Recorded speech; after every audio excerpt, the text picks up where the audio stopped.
Hey everyone, it's a great pleasure to see you guys here. Great to see all of you here at our first CyberCon conference. Those of you who have passed the test internally, and those of you who have let it become a part of your life, having purchased a ticket, then the registration procedure, good job guys, thank you very much. Speakers, welcome. Dima talked to you about the ecosystem of the projects that we run, or that we handle. One of the important points, together with decentralized search and Cyb, is the project called Chaingear. And as it's mentioned here, it's a framework for database creation based on Ethereum. There is a question, like a database framework. Why would we want a DBF? What does it get? What does it help us do? What does it enable? When a certain ecosystem comes around, an ecosystem of informational sort, there are developers and folks start coding. First projects, smart contracts are written up, and every time they start, they all start from scratch. Zero level of abstraction. And yes, there's a constant flow of bikes reinvented. They duplicate each other's work. A logical evolutionary development would be creation of these projects such as Zeppelin Experience, Theta framework from our friends here.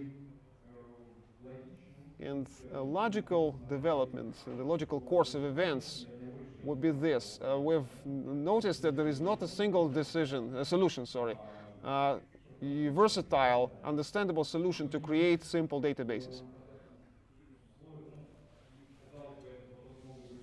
This solution could have been founded ages ago, because every time when we write a smart contract, we simply imagine a database with some custom business logic, sometimes exceptionally complex, abundantly complex. And as Web3 brings about a very new, a whole lot different paradigm as to how it's going to be built, the IT systems are going to be built differently.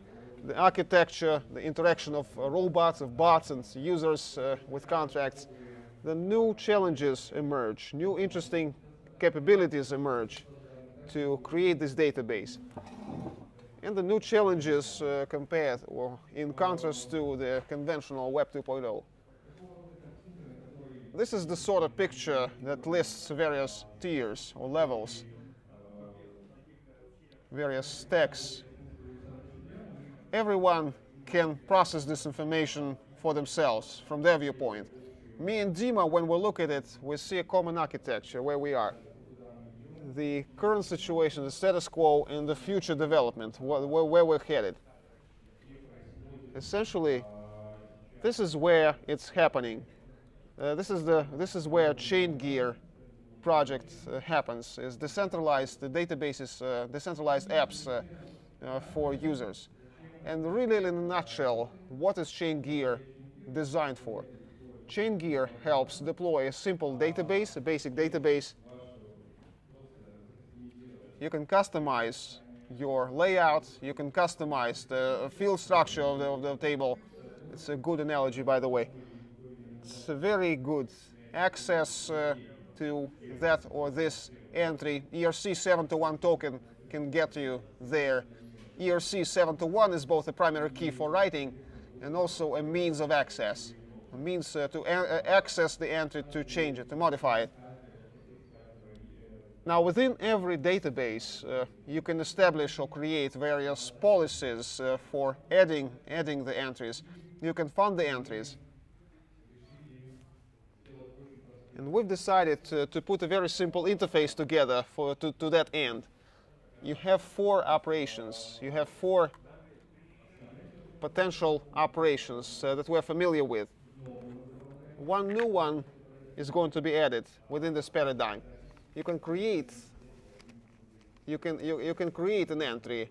ERC721 kicks in at this stage. An empty entity is initiated that you've designed in this scheme. You can have a look at it using this restricted ERC721 key. then you own the ERC-71 token. If you do, you can update the entry. You can delete the entry. The token will get burned. The most interesting operation is that you can exchange that token. You can transfer the token together with the rights to edit and delete, complete entry access. You can also allocate and transfer the funds that have been funded for this entry in the database. Now let's get a bit deeper, but again, not that deep, pretty self-explanatory. Like I said, each entry is associated with ERC-71 token. Entry funding is available. Policies can be established for the database admin, where only admin can add policies. Or the policy of admin only entry appending. So the admins are the only ones that can add entries. Or it could be all users or whitelisted users. Policies can be established according to these three pathways. Creation fee management. This can be free of charge, or this can be an expensive database. 10, 100 Ethereum, whatever springs to their mind.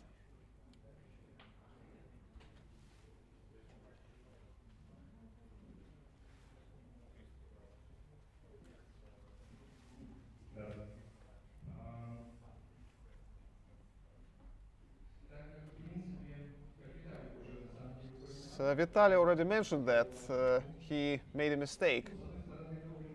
On the one hand, it was a very big popularization effort. On the other hand, he thought that he didn't refer to SCs properly. He came up with a different name. So persistent scripts rather than SCs. A persistent script gets uploaded once and they operate it according to the SMO as described pre-deployment, within the algorithm that is programmed before the deployment. The same nuance, the same peculiarity was seen when we built the architecture of this framework. Since the database is standardized in terms of the functions, in terms of the functionality, we have one standard version which is deployed in Fabric. So the question is, how can we customize? How can we customize the structure that we want to record, into this database? So we approached, or we reached this decision. A pre-deployed database will receive a bytecode from us, a bytecode of the contract that describes our layout, our schema. Then the database deploys that schema for itself, and then becomes a storage of entries, where all the entities, where all the assets within this database are stored. The validation of entries is happening based on authentication on ERC-71 token. If we have multiple databases, well, it would make sense to have a DB of DBs, so that's right, to have one access point to reach out to them all. But seeing as how at the level of databases, this ERC-71 token is the entry key, then the Chaingear level, the DB of DBs level, every database is an ERC-71 token per se. So we can pass the adminship of every database through a basic, or through merely moving the token from one address to the other. And that admin will be able to establish policies, will be able to attach fees that I've mentioned. Every database can allocate funds for itself. The owner of the token can claim those funds, which have been put into this database, or for this database. And this will be a completely public thing. No policies involved there. Any person can show up and deploy their database and then sell it. Same as ERC-71 token. That's exactly how it happens. Like I mentioned, the user's desire or the user's wish list for a DB functionality can be completely very different. We've created the minimal basic functionality that I've mentioned. Alternatively, within the Chaingear framework, there are builders, builders v1 that contain the code, the first database version, the default version. This helps us, or this enables us to expand the basic version of the database to evolve it to a new version. We simply deploy a new build with a newer version, and then the user can select the specific database they want to deploy. That's about how it looks. That's about the way it looks. There is a Chaingear which has a list of builders available at this point. There is a safe where the money is stored, the money to create the database, because Chaingear is the most expensive database out there. And the creation of this database is also going to be expensive. Anyone can go there, can come, can pay a certain fee and deploy the base. Every base would have its own safe where the money goes, which stores the money for the entries, and the storage where those entries and the objects in this database are stored. From the code perspective, the creation of the scheme itself is just the description of the structure. And sending the entry structure that we want, using this bytecode of a specific SC to invoke the function initiate the database. So this is how we end up with a completely functional application. And like I said, since it's a whole lot different paradigm, Web 3.0, this opens us the possibility for liquidity of entries. This is that database can allocate funds for itself. It can be a value per se, a value in itself. And since it's linked to ERC-71 token, it can be transferred, it can be sold, it can be put in an exchange. We can put an entire database in an exchange and sell it to whoever is willing to pay. There are many mechanisms, economic mechanisms, which are open and made available because of this. This can be used in a number of very different applications. The big issue of Ethereum is when we deploy bytecode without the API, there is no way we can get access to the contract. Well, clearly, now the database of hashes is pretty big. Hashes, signatures, functions, it's pretty big. So we can disassemble the contract from the bytecode, but it's a probability task. It's probably unsolvable in the current architecture. So we first thought to keep the API interface. We're still using it. We thought to keep API in the contracts because the database is so expensive. Why not have 100% assuredness that it's going to be available 100%? Several kilobytes into Ethereum API, writing those several kilobytes, it would have cost a pretty penny. Not that much, but still not that little. So what do we do when we're deploying a schema? We only describe the structure. The name of the function is predetermined, is fixed. And since we only change the structure, then maybe we can simply keep the field names, the contracts. We can regenerate the scheme based on this description. We decided to take this path, and I believe there are no downsides to it. It's cheap, it's efficient, and yeah, it's efficient. So the status quo of the contracts deployed in mainnet and Kovan. It's a POC, it's a proof of concept that has not yet been properly audited. However, we want to test it. We want to test it live, in real-life situation. And that money that can be, the money from the mainnet the databases that are going to be working, that money can be used as bounty for bug tracking. Sergey will run a demo next. He'll be talking about the side browser. A very important point here is the ultimate cost of this whole thing. It costs quite reasonable amount of funds. The database establishment is 0.035 Ethereum. Its initialization is a bit more than that, a bit less than that, half that. And the creation of gas, well, ERC-71 token transfer is very inexpensive, it's very cheap.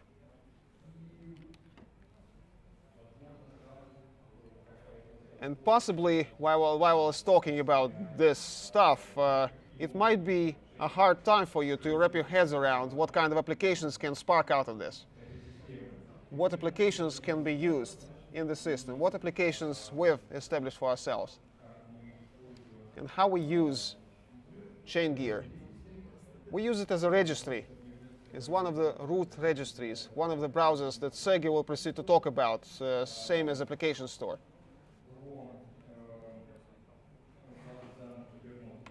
The cyber database, I'll talk about it later on, closer to the completion of this portion. Features list, we can also draft a wish list of features that our users would want to see in the side browser. The users can donate to implement that or other features, and they can kind of allocate, and those people who own these features on the development team, they can allocate those funds to them as the ones responsible for implementing that wishlist feature of a user who donated money to that end. And then there's a team database for the Cyber Congress team. We can record information about all the members, their addresses in Ethereum to this Cyber Congress DB, and put a logic on top of it that a single transaction can provide payroll allocation based on the proportions pre-described in the database. It's a very good point, I think.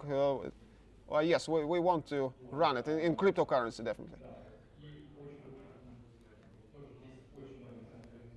There's quite a lot to be said about future activities because the concept itself, the framework to create a decentralized database, the concept is pretty self-explanatory and simple. There will be more and more need for this kind of tools. As the adoption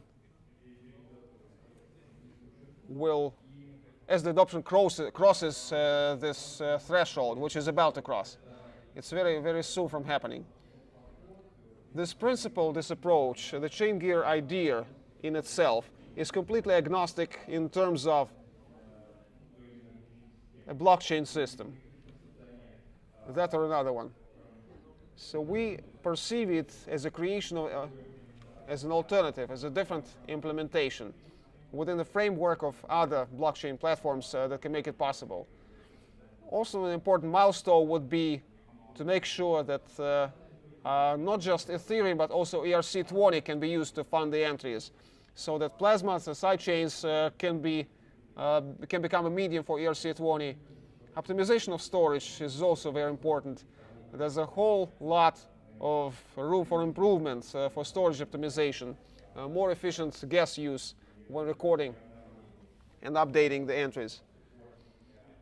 Definitely, there's got to be a support for CyberD, interfaces, standards description, UX improvements, something we have in mind, and we're working on that as we speak.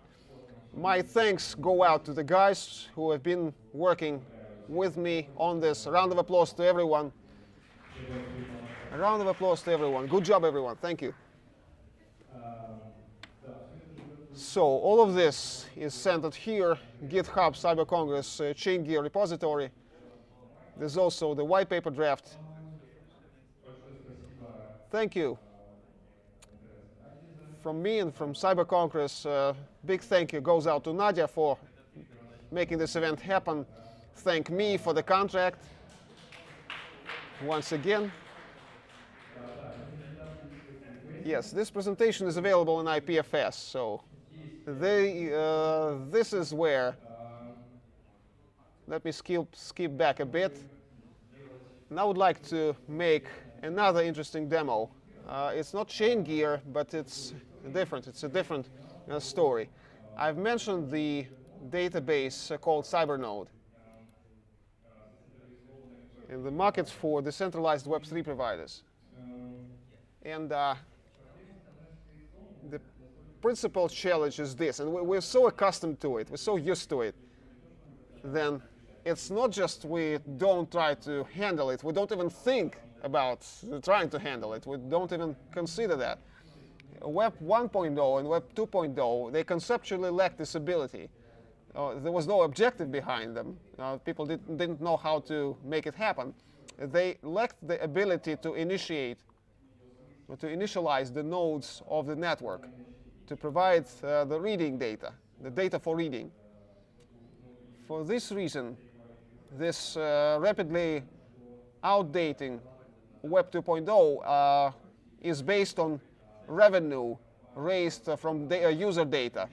Software product producers, manufacturers, various corporations, they aggregate this customer data and they sell it. A vivid example are social media. Plus, traditionally, in the conventional Web 2.0, there is a very big issue.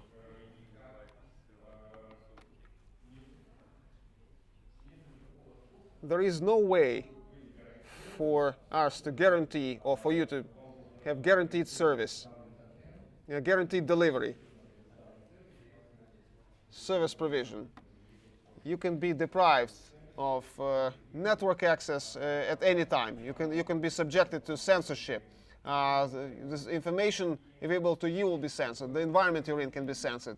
And that's a serious issue. In Web 3.0, this problem can be handled. But similarly to Web 2.0, there are ways to handle it through MetaMask. The people who have centralized the access to Web 3.0, this last mile solution from your database, from your browser, sorry, they make a living out of that. They earn on that in many ways. So me and Dima have been thinking, how can we build this process? How can we build this system to incentivize nodes? For example, I'm playing Dragons right now, and there is a huge issue with local nodes. If I'm playing well, it's a good thing, local node. Those who are not performing better in the game, who are not performing well in the game, they don't have local nodes. They have a worse game experience. I have nodes that I can rent out or give out to my friends, but why not rent them out? Why not make money out of that, out of renting those nodes, if I have them? So I got this idea in my head. Let me show it. It's a very simple smart contract. I will describe the main idea of it right now. This is the demo that was written up during a single day, just to show you the implementation of the concept. Right, so you can almost see it, right? The thing is, I have my node somewhere installed in my cloud or at my home. Well, there is IPFS parity and our search engine there as well. I have local access, but the external access can be blocked. So what I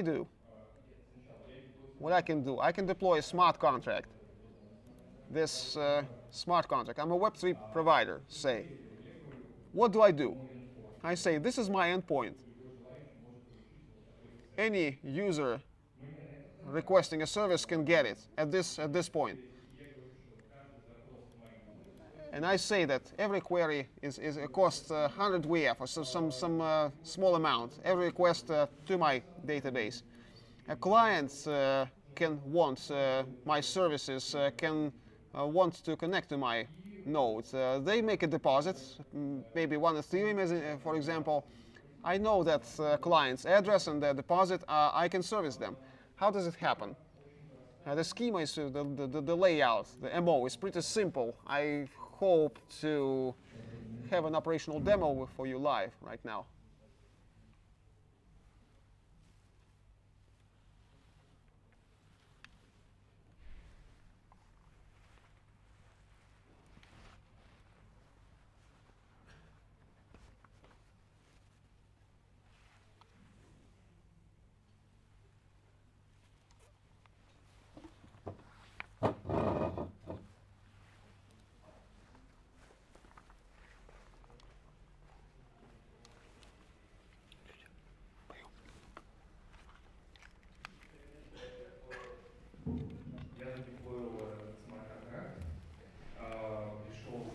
So I deploy this smart contract in advance. My client shows up. Well, that's me being the client and the provider at the same time, but let's ignore that. So I deploy some part of the Ethereum, or I allocate some part of the Ethereum deposit.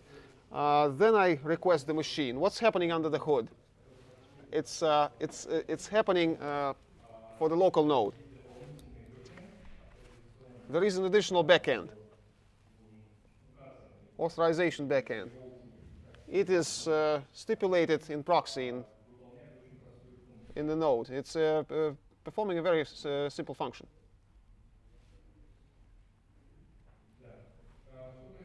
So what is happening?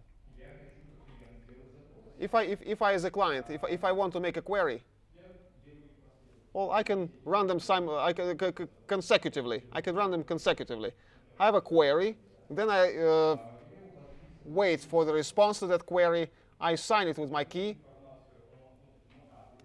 This is my information, my ID, my digital signature of the ID, together with the request. In this case, I'm requesting the number of the block, and I want to get the hash of that block. So I attach this information for my address to the header of this request. Then I send it to the authorization, or next at the authorization backend. And Nginx, I check whether it's that client who committed, who locked their Ethereum to an SC. Is it that client who signed this ID with the address that is listed as my client? If yes, then I grant the access to my client. So that's how it goes. And later on, another interesting bit.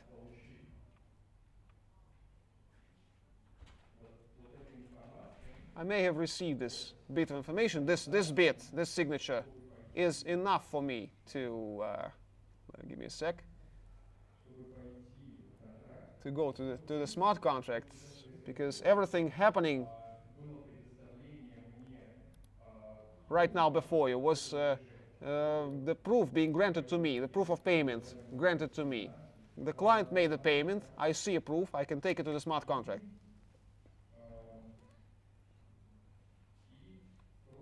And I can simply charge the client.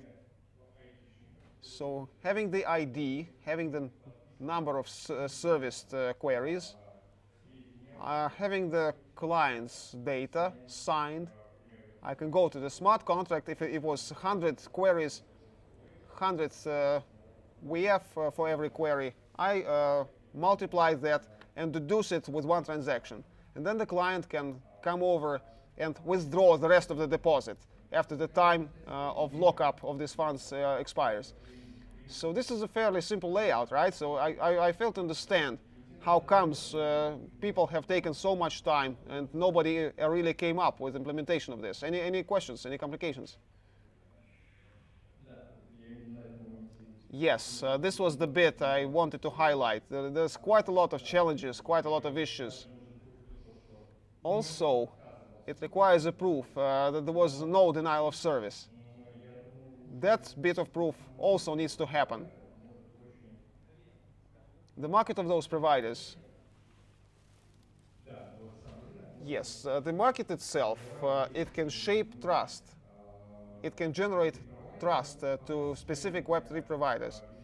So far, the verification scheme, verification of service, of quality of service. It's still taking shape in the minds of the developers. I believe it's as simple to implement as this mechanism. It's like the reverse side of the coin, which is also very important, but not yet dealt with. Well, possibly we have done some part of the solution already. We have made something happen, and we can enter the market of decentralized Web3 providers as pioneers, because there's not a single person or any other entity in this market at this point. So that's about everything there was for me to say. Thank you so much.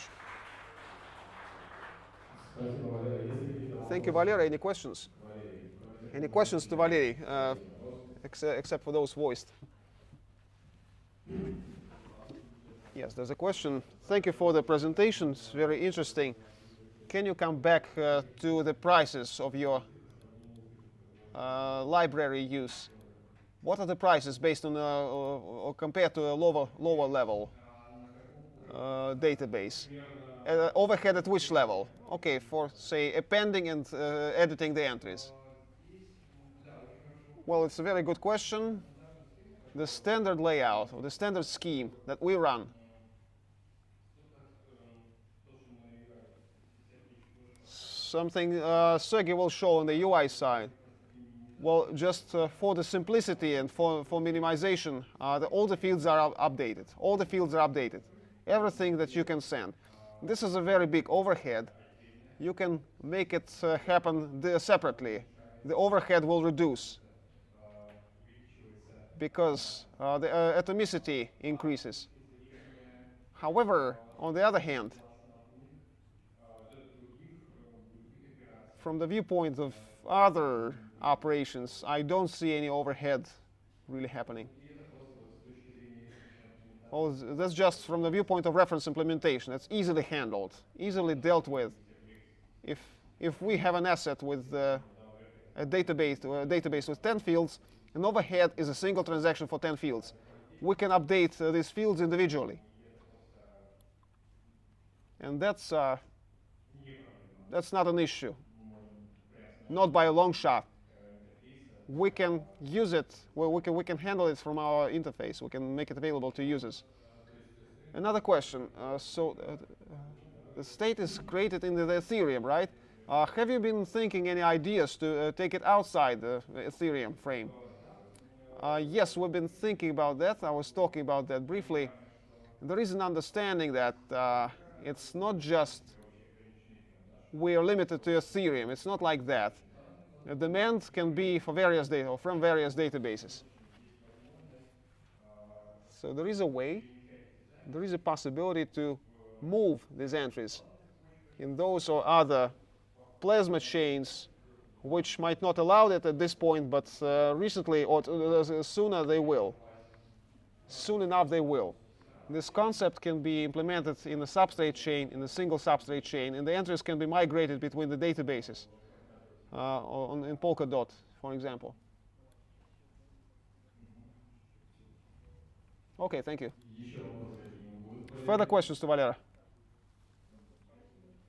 Don't seem to be any. Didn't get the question. That's to my wife. It must have been about the dragons. Okay, so Valera is sticking around, so please, he'll be here for personal contact throughout the event. Thank you, Valera. Thanks again. Thank you, guys.